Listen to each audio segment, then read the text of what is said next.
Shalom. Selamat sore, menjelang malam, Bapak Ibu dikasih oleh Tuhan. Kita sudah banyak memuji dan besarkan nama Tuhan, dan kita juga sudah mendengarkan kesaksian yang begitu indah Tuhan telah berikan kepada Ibu Lis, di mana Ibu Lis telah mengalami yaitu sakit penyakit, tetapi kami yakin dan percaya tidak sampai jatuh tergeletak, tetapi Tuhan senantiasa menopang. Puji Tuhan, Bapak Ibu dikasih oleh Tuhan. Saya teringat setelah Bu Lis bersaksi, memang kalau kita ini sungguh-sungguh bersandar kepada Tuhan sepenuhnya, pasti ada pertolongan. Saya pernah sampai kena DB itu 2 kali, Bapak Ibu ya. Tahun 98 itu lebih parah daripada baru-baru ini tahun 2022 kalau saya seperti itu. Di rumah sakit baptis selama 5 hari itu habis 55 ampul imbus. Jadi digerojok seperti sudah seperti di kot itu tangan saya itu seperti itu. Saya berdoa, Tuhan tolong sembuhkan saya, Tuhan. Sudah gerambiang Bapak Ibu ya, kemana-mana. Saya tetap berdoa, Tuhan tolong kami.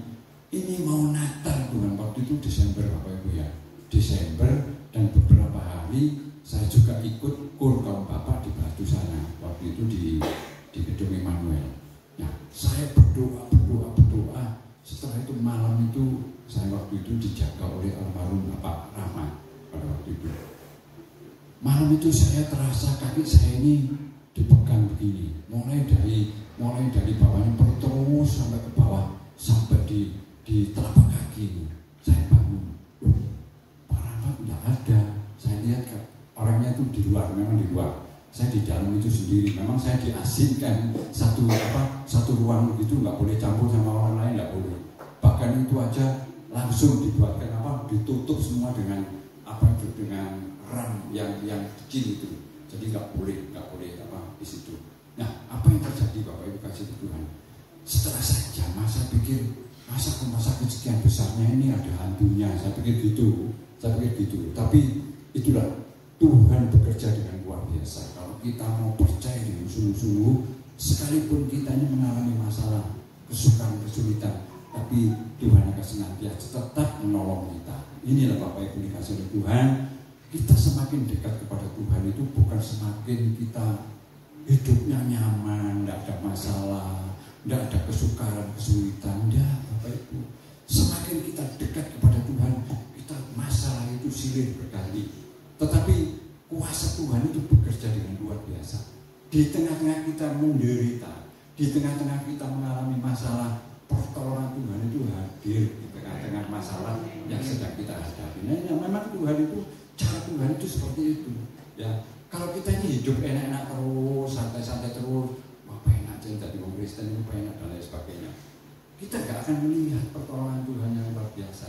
Tapi kalau kita ini dikasih yaitu ujian, ya, mengalami masalah, kesulitan seperti ini, baru kita akan merasakan, waduh, pertolongan Tuhan itu luar biasa. Sebetulnya pertolongan Tuhan itu sudah luar biasa, tapi karena kita nggak bisa merasakan, karena kita sudah diberi masalah ini tadi. Setelah kita diberi masalah, baru kita ini sadar. Makanya Bapak Ibu dikasih oleh Tuhan, monggo, mumpung kita masih sehat, mari kita pakai untuk beribadah, untuk memuji Tuhan, untuk mengagungkan Tuhan, untuk beribadah bersama-sama. Jadi kita hidup di dunia ini berapa tahun, tetapi mari sisa hidup ini kita pakai untuk memuliakan nama Tuhan. Nah, Bapak Ibu dikasih oleh Tuhan, banyak orang berpikir kalau kita ini berhidup di dalam Tuhan tidak ada masalah dan lain sebagainya.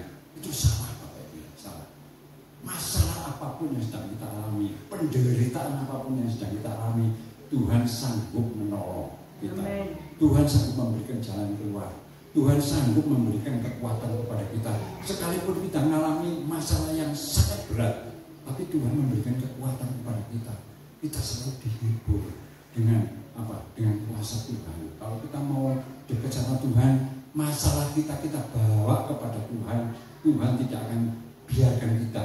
Bahkan Tuhan pun juga ikut menikmati loh Bapak Ibu ya, menikmati masalah yang jenengan alami. Tuhan ikut menikmati, ikut merasakan sampai di mana, sampai apa itu yang dirasakan oleh anak-anak saya itu sampai di mana. Seperti itu Tuhan. Mari Bapak Ibu dikasih oleh Tuhan, kita semakin dekat, semakin setia, bahkan kita ini semakin dekat mengalami hal-hal yang rasanya tidak enak di dalam kehidupan kita. Mari kita baca Bapak Ibu yang dikasih oleh Tuhan, kita baca ya. Kita baca di dalam 2 Timotius pasalnya yang 2 Timotius pasal yang ketiga, ayatnya yang ke-12, yang berbunyi demikian. Memang setiap orang yang mau hidup beribadah di dalam Kristus Yesus akan menderita aniaya. Ayat ini sudah menekankan bahwa memang setiap orang, ya bukan hanya satu orang, setiap orang yang beribadah di dalam Kristus Yesus akan menderita aniaya. Nah, aniaya itu yang bagaimana? Ya, karena aniaya itu bermacam-macam. Ada yang aniaya itu mungkin di dalam lingkungan rumah tangga kita, atau mungkin di dalam pribadi kita mengalami sakit penyakit, atau mungkin mengalami masalah. Kadang-kadang kita ini masalah satu belum selesai, datang lagi masalah yang lain. Yang lain belum selesai, datang lagi masalah yang satunya. Kadang-kadang kita ini manusia itu bisa mengeluh. Tetapi mari Bapak Ibu dikasih oleh Tuhan, kita belajar dengan firman Tuhan. Apapun yang terjadi dalam kehidupan kita ini sudah seizin oleh Tuhan. Makanya kita bawa kepada Tuhan. Nah, sekarang kalau kita ini sedang mengalami masalah silih berganti, satu belum selesai, datang lagi, satu belum selesai, datang lagi, kita mengeluh, itu tidak ada artinya. Ya, kalau dikembalikan, coba Bapak Ibu dikasih oleh Tuhan, lek panjenengan nerima berkat. Sekarang umpama nerima berkat, sekarang terima berkat dari mungkin dari dirinya sendiri, atau mungkin dari suami kalau istri. Mungkin besoknya terima berkat dari anak, atau besoknya lagi terima berkat dari saudara dan lain sebagainya. Kan berkat itu numpuk-numpuk dan lain sebagainya. Sama, kita bisa mensyukuri yang mana. Bukan kita mensyukuri kalau kita dapat berkat aja, jangan. Sekalipun kita dapat masalah, kita harus bersyukur apapun yang akan terjadi dalam kehidupan kita. Inilah Bapak Ibu dikasih oleh Tuhan. Makanya kita harus senantiasa yaitu dengar-dengaran akan firman Tuhan, supaya apa? Supaya iman kita ini lebih dikuatkan. Ya, di waktu kita menghadapi masalah, kesukaran, kesulitan, apapun juga, saya yakin dan percaya Tuhan akan senantiasa menolong kita. Yang pertama Bapak Ibu dikasih oleh Tuhan, ya, setiap orang yang hidup beribadah di dalam Kristus Yesus akan menderita, ya, akan menderita apa? Menderita aniaya. Yaitu Bapak Ibu dikasih oleh Tuhan. Dan penderitaan itu macam-macam. Ada yang penderitaan itu datangnya dari luar atau datangnya dari dalam. Mungkin Bapak Ibu dikasih oleh Tuhan, ya, mungkin di kalangan masyarakat kita dikucilkan dan lain sebagainya karena kita sebagai orang anak Tuhan, ya. Kadang-kadang kan seperti itu. Kalau ada pendatang baru begitu, di situ ada orang Kristen dan lain sebagainya. Kita ini sebenarnya diperhitungkan oleh dunia ini. Bapak Ibu jangan sampai minder, ya, jangan sampai minder. Kita harus tetap berpegang, yaitu kepada firman Tuhan. Kita harus senantiasa dengar akan Tuhan, dan kita harus kita tunjukkan bahwa kita ini sebagai anak Tuhan, ya, sebagai anak Tuhan. Memang kita sangat diperhitungkan oleh dunia. Yang kedua, yaitu mungkin kita dikucilkan di pekerjaan kita. Mungkin kita nggak dikasih jabatan dan lain sebagainya karena kita sebagai anak Tuhan dan lain sebagainya. Atau mungkin di sekeliling keluarga tidak diberi warisan. Ada juga Bapak Ibu, hal ini terjadi. Saya pernah nangani kasus seperti ini waktu saya masih dinas di perusahaan. Ini ada orang kaya, orang ini orang kaya, punya saham, ya, perusahaan ini punya saham. Dia punya anak tiga, yang satunya ini kenal Tuhan, sudah menjadi anak Tuhan. Nah, mereka mau dibalik nama ke atas nama anak buah ini tadi, punya orang tuanya. Terus putranya, Bapak Ibu berapa? Saya bilang itu. Saya 3 Pak, 3. Saya lihat, loh ini kok cuma dua. Iya, yang satu itu sudah pindah agama. Oh, jadi kalau pindah agama terus tidak dapat warisan. Oh iya, tidak dapat warisan, ini sudah pindah sekarang di Amerika sana, di Amerika. Saya yakin dan percaya sekalipun mereka tidak diberi warisan oleh orang tua, dia diberi warisan kerajaan Allah oleh Allah. Dan hidupnya mereka di sana mungkin lebih enak daripada apa yang disampaikan orang tua ini. Nah inilah Bapak Ibu dikasihi Tuhan, memang tantangannya sangat berat sekali. Kita mengiring kepada Tuhan ini tantangannya sangat berat sekali. Tapi kita bersyukur bahwa kita sebagai umat tebusan Tuhan, kalau kita berpegang pada firman Tuhan, pasti hidup kita akan menjadi hidup yang berkenan kepada Tuhan. Mari kita sambung di dalam Matius, di dalam Injil Matius pasalnya yang ke-10, ya, di dalam Matius pasalnya yang ke-10 ayatnya yang ke-22 yang berbunyi demikian, dan kamu akan dibenci semua orang oleh karena namaku, tetapi orang yang bertahan sampai pada kesudahannya akan selamat. Akan dibenci, ya, akan dibenci, dibenci banyak orang, semua orang, oleh karena kita mengiring kepada Kristus. Kita sebagai umat tebusan Tuhan.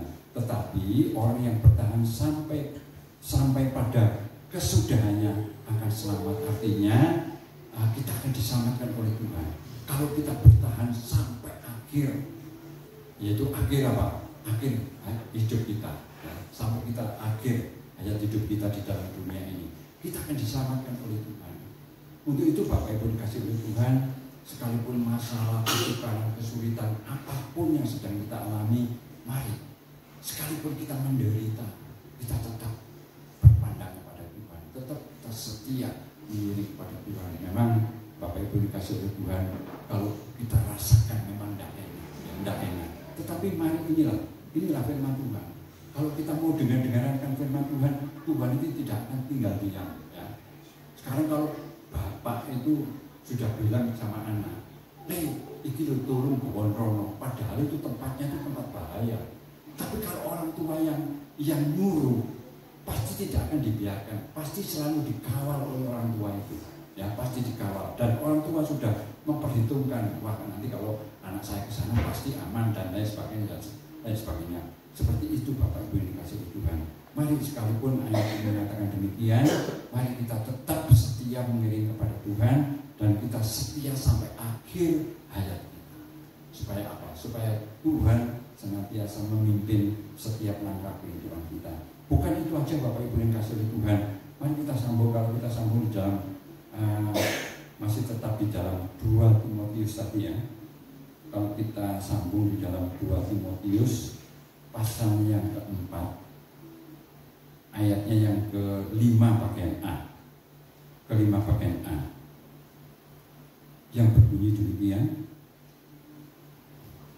2 Timotius pasal yang 4 ayatnya yang ke-5 bagian A mengatakan demikian, tetapi kuasailah dirimu di dalam segala hal, sabarlah menderita. Kuasai hidup kita, sekalipun kita mengalami penderitaan dan lain sebagainya, atau mungkin kita mengalami kekurangan ekonomi dan lain sebagainya, kuasai hidup kita.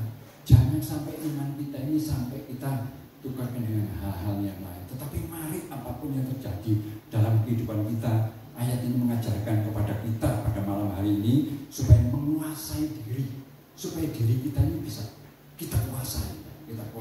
Kuasa dengan apa? Dengan kuasa Allah. Ya. Jangan sampai kita ini diri kita ini kita kuasai dengan ego kita. Ya. Mari kita serahkan apapun yang terjadi, apapun yang sedang kita alami, kita bawa doa. Kita serahkan kepada Tuhan. Apakah kita berkenan, apakah kami berkenan Tuhan melakukan hal ini dan lain sebagainya. Itulah Bapak Ibu dan lain sebagainya. Demikian pun juga ayat berikutnya mengatakan sabarlah menderita. Kita harus sabar, ya. Kita harus sabar. Wong sabar itu kasihannya Gusti Allah, ya. Orang sabar itu akan subur, ya. Kita harus sabar menghadapi tantangan, masalah apapun juga di dalam kehidupan kita. Kalau kita sabar, ya, memang di dalam dunia ini kita bergaul dengan bermacam-macam hal.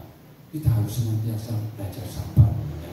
Sabar menghadapi apapun juga. Ya. Kita bergaul dengan masyarakat ini, ada orang yang keras, ada orangnya yang lemah lembut, ada orangnya yang baik, ada yang tidak baik, orang sing benar, orang sing nggak benar. Ya itulah. Makanya Bapak Ibu yang dikasihi oleh Tuhan, dengan firman Tuhan, menghadapi orang apa aja kita belajar sabar. Baru sabar itu jadi kasihannya Gusti Allah. Inilah Bapak Ibu dikasih oleh Tuhan. Demikian pun juga kita hidup di tengah-tengah dunia ini. Mari kita belajar sabar, belajar sabar ya pada semua orang. Nanti dunia akan melihat, orang lain akan melihat, oh itu orang Kristen, orang yang sabar, sumeh, hak murid-muridnya dan lain sebagainya dan lain sebagainya.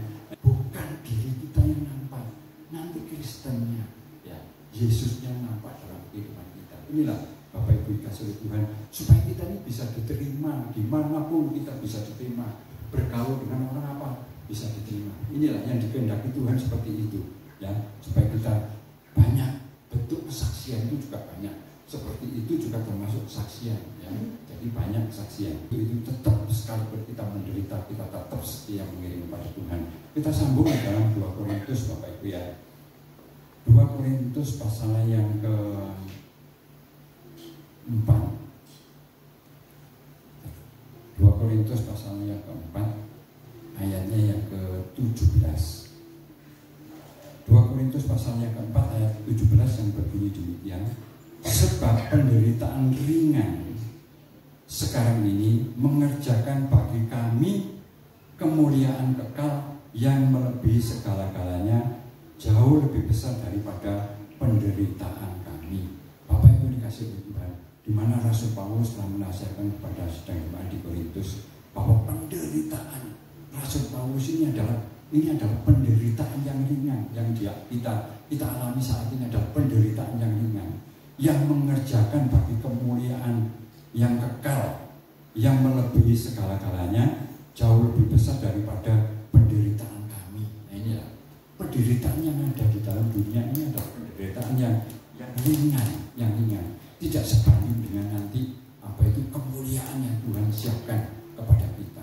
Makanya Bapak Ibu dikasih oleh Tuhan, kita tetap setia mengiring kepada Tuhan supaya apa sekalipun kita menderita penderitaan yang ringan ini tidak sebanding dengan kemuliaan yang Tuhan janjikan. Kalau kita baca di dalam Roma ya, di dalam Roma pasal yang ke-8 ayat yang ke-18 ini, Roma 8 ayat 18 yang berbunyi demikian.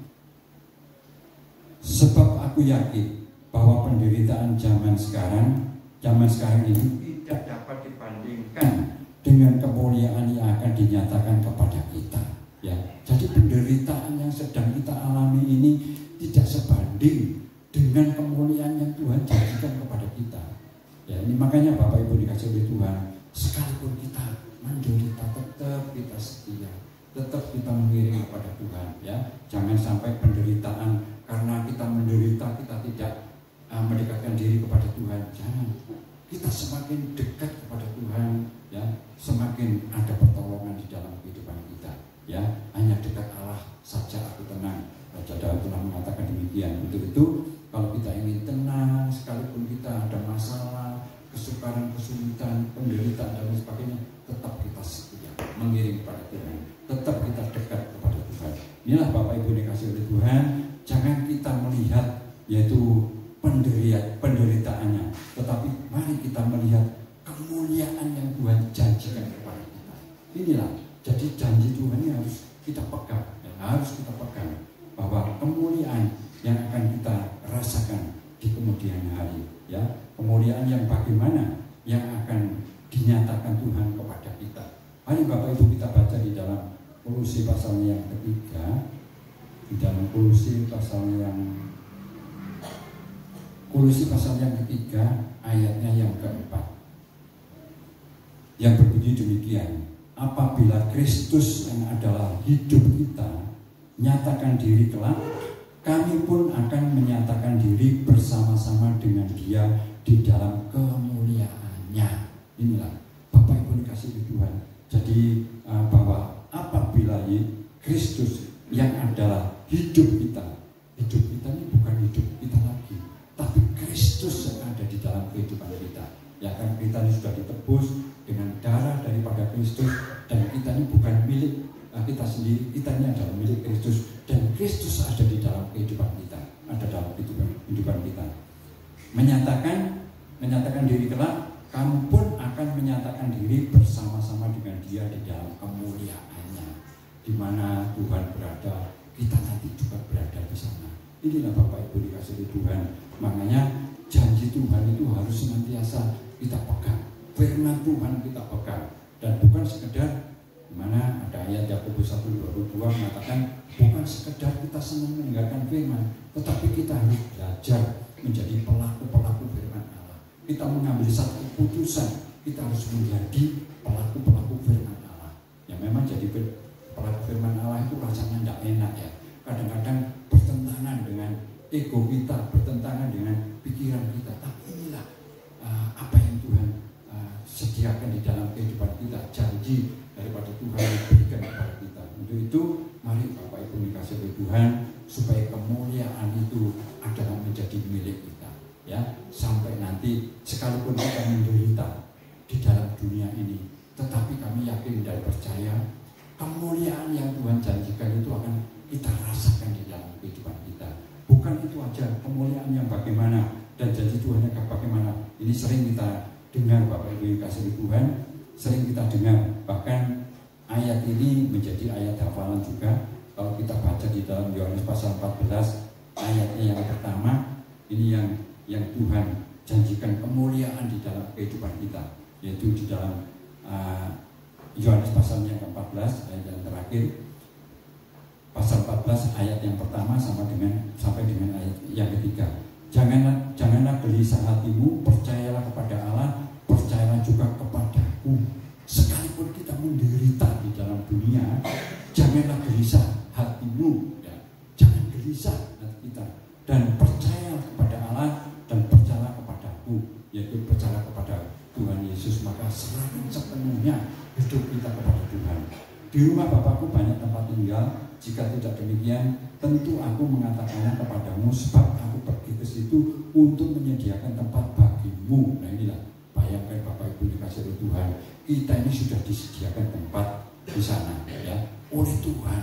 Ya, kalau kita ini tidak mau setia mengiring kepada Tuhan, kalau kita mau malas-malasan atau bahkan sampai kita meninggalkan Tuhan, singkati ngepek kaplingannya Pak Dewi di Sopo di sana, ya. Jadi mari, kita sudah disiapkan kaplingan oleh Tuhan di sana. Makanya Bapak Ibu tetap setia. Nanti kalau sudah jadi, ya, kaplingannya sudah jadi, mungkin sekarang masih dipasang pondasi, atau mungkin ada yang masih dipasang keramik atau apa. Ya, jadi kalau sudah selesai, nanti kita akan dipanggil oleh Tuhan pulang menempati di rumah di sana, di rumah yang kekal. Dan apabila aku telah pergi ke situ dan telah menyediakan tempat bagimu, aku akan datang kembali dan membawa kamu ke tempatku, supaya di mana tempat di mana aku berada, kamu pun berada. Luar biasa Bapak Ibu, ya. Tidak ada ya janji seperti ini. Makanya Bapak Ibu dikasihi oleh Tuhan, mari kita berpegang janji Tuhan. Ini janji untuk kita sebagai umat tebusan Tuhan. Tapi kalau janji ini tidak kita nikmati, sayang Bapak Ibu, ya. Bukan sayang aja, tapi ini janji ini adalah milik daripada kita. Itu Bapak Ibu dikasihi oleh Tuhan, sekalipun kita menderita di dalam dunia, tetap kita setia mengiring kepada Tuhan. Amin. Kita mengiring kepada Tuhan. Inilah renungan firman Tuhan, kiranya senantiasa menjadi berkat bagi kita sekalian.